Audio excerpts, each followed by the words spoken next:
Alright, we are continuing the rebuttal to Kikai 93's case for the Jesus myth theory. And Pliny the Younger writes, in a letter to the Emperor Trajan, asking what to do with Christians who are singing responsibly a hymn to Christ as to a god. This isn't at all an eyewitness report of Jesus, and it's not... Who claimed it was? I'm not sure. Okay, who said that history is always written by eyewitnesses? The majority of the time it's not. hard evidence of anything, other than that Christians sang hymns around 110 AD. To Christ, he said to Christ. And then we come finally to Josephus Flavius, who is the Favorite, this is my favorite one. Pinnacle of most Christian argumentation in this regard. Including mine. He's a Jewish historian, and he doesn't mention Jesus in any of his Jewish antiquities, which is the history of the Jews from the beginning of time until the time of Emperor Nero. Actually, he does in two places. Josephus does mention, however, other people such as John the Baptist, Pontius Pilate, and even King Herod, and numerous events of minor and major political, economical, and religious import in the area. But he doesn't seem to know anything about Jesus actually in two places. until, in the 3rd century, an earlier unknown addition to the Jewish antiquities miraculously appears. Okay, that's just deceitful. We don't have any manuscripts to compare from the earlier in the 3rd century to after the 3rd century. We've got late manuscripts, okay? And every copy of Antiquities of the Jews has these two mentions of Jesus, though some Arabic manuscripts don't have some of these suspected Christian interpolations. You're just being deceitful there, okay? Called the Testimonium Flavianum. Oh, remember, that's not the only reference. We've also got the James, brother of Jesus reference, which every scholar agrees is a genuine reference. And in this, Josephus suddenly is a witness to Christ and becomes a Christian. Okay, the Christian parts are generally regarded as interpolations, a viewpoint I happen to agree with. Josephus wasn't a Christian. Origen mentions this, the church father, so he couldn't have written those. But he could, and those Christian interpolations, suspected ones, actually don't conform to Josephus' vocabulary.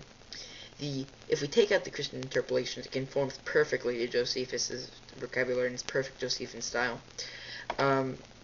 So what's the conclusion? We've probably got a partially genuine attestation to Jesus and his crucifixion and continued worship by Christians. Still an attestation to Jesus' existence. The problem is that this text is a forgery.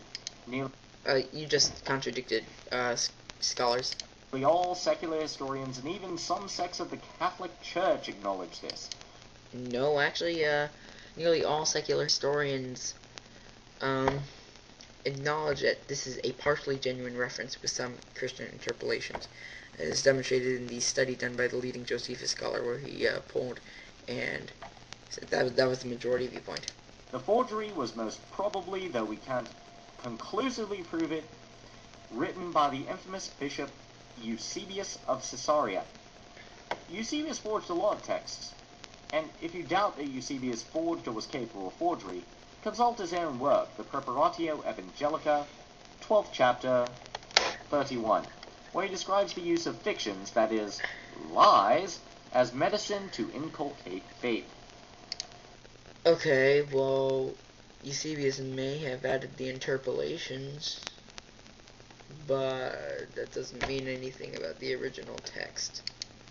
Now, all of the divine aspects of Jesus were stolen from earlier similar dying and resurrected gods. Ah! Oh, the pagan parallels thesis. Ooh, my. Oh, my. I suggest you get back in touch with scholarship of today. They abandoned that thesis actually almost a century ago now, so give it up. Such as Osiris, Horus, Osiris, torn into 13 pieces, put back together by Isis, does not resurrect but is zombified in the underworld. Horus does not resurrect. Dionysus, Dionysus does not resurrect. Attis. Attis does not resurrect prior to Christianity. The only resurrection story is post-Christian. Don't think anachronistically. Hercules. Hercules didn't rise from the dead. Mithra and Mithra, we don't even know anything about Mithra's death, much less resurrection. Zarathustra, among others. No, all the Zarathustran texts are post-Christian. And actually, there are few, if any, things about Jesus that are original at all. Oh, very, very funny. Thanks for the laugh. Huh. Jesus is really just the Jewish version of a very popular mythic savior character in the mystery religions of antiquity. Well, according to idiots like Acharya S. All of the teachings of Jesus can be shown to be borrowed from older sources. For example, the teachings of the Buddha. Many of the teachings of Jesus are almost word for word identical with some of the Buddha sayings, and Buddha predated Jesus by about 400 years. Okay. Could you please just give me an example of this? That would be really nice. Okay. The so-called Golden Rule can be found in several earlier pagan Greek texts. No, not the Golden Rule. The Golden Rule: do unto others as do unto others as you would have them do unto you. That's Jesus' version of the Golden Rule. The earlier versions of the Golden Rule are actually, don't do unto others what you would not have them do unto you. Okay? There's similarity, and Jesus probably knew of these, and he thought that morality was good, so he used it. I'm not seeing the problem with that.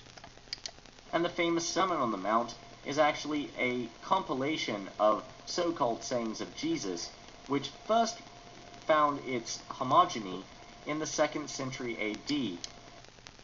Are you freaking serious? It's a consensus that none of the Gospels were written in the 2nd century AD. Written by Christian priests using a variety of texts. The story of Jesus was originally an allegory based partly on the Jewish Exodus myth, and Prove it. the Yeshua ben Nun, successor of Moses myth, and the Jewish Messiah myth. The Jewish Messiah myth was the Jews expected a Messiah to come in glory, not die on a cross. Die on a cross, hung and shriek, cursed by God. That's not the Jewish Messiah myth. Well as the widespread pagan myth of the dying and resurrected God. Sorry, there's no dying and resurrected God before Christianity.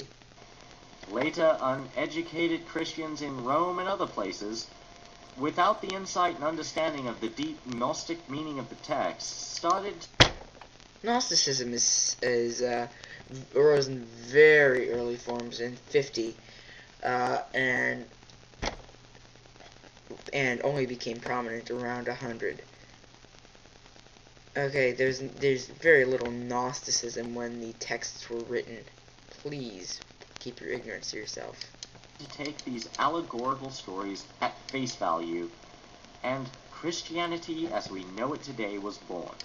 Okay, the Gospels are in the category of abaioi, okay, ancient biography, meant to be taken as history, okay, these are not allegorical.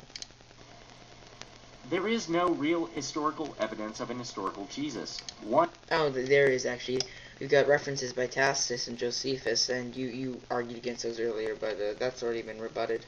One can suppose, however, that a character like Jesus, according to the Gospels, raised the dead, healed the sick, and annoyed both the Jewish and Roman establishment to such a degree that they finally had to execute him. Well, one should think that a character like that would at least make it into some contemporary historical text, but... Why? A lot of people annoyed the Jews, and a lot of people annoyed the Romans. Romans crucified a lot of people. As we've shown, this didn't happen. So, in fact, the sad thing is, even the Jewish birth records of the time hold no record of him along either of the bloodlines given in the Gospels. And they were pretty anal about recording bloodlines at that time. I mean, they were like the Mormons of today. They just had to know where everyone came from. So, you think that we have all their records right now? You think we know the name of every Jew that ever existed? Oh. You think that... Oh, okay, well... Sorry, that's not the consensus of scholars. So, in view of the evidence, the only honest conclusion is that the Gospels Jesus never existed. Or that you're wrong? Now, you could say that there once lived a preacher who wanted to be the Messiah, whose name was Joshua, which in Greek is Jesus, in the 1st century of Palestine, and, you know, that's more than probable. Oh, he's Jesus. Now I've got to continue in another video. It'll be a quick one. Thank you. Goodbye.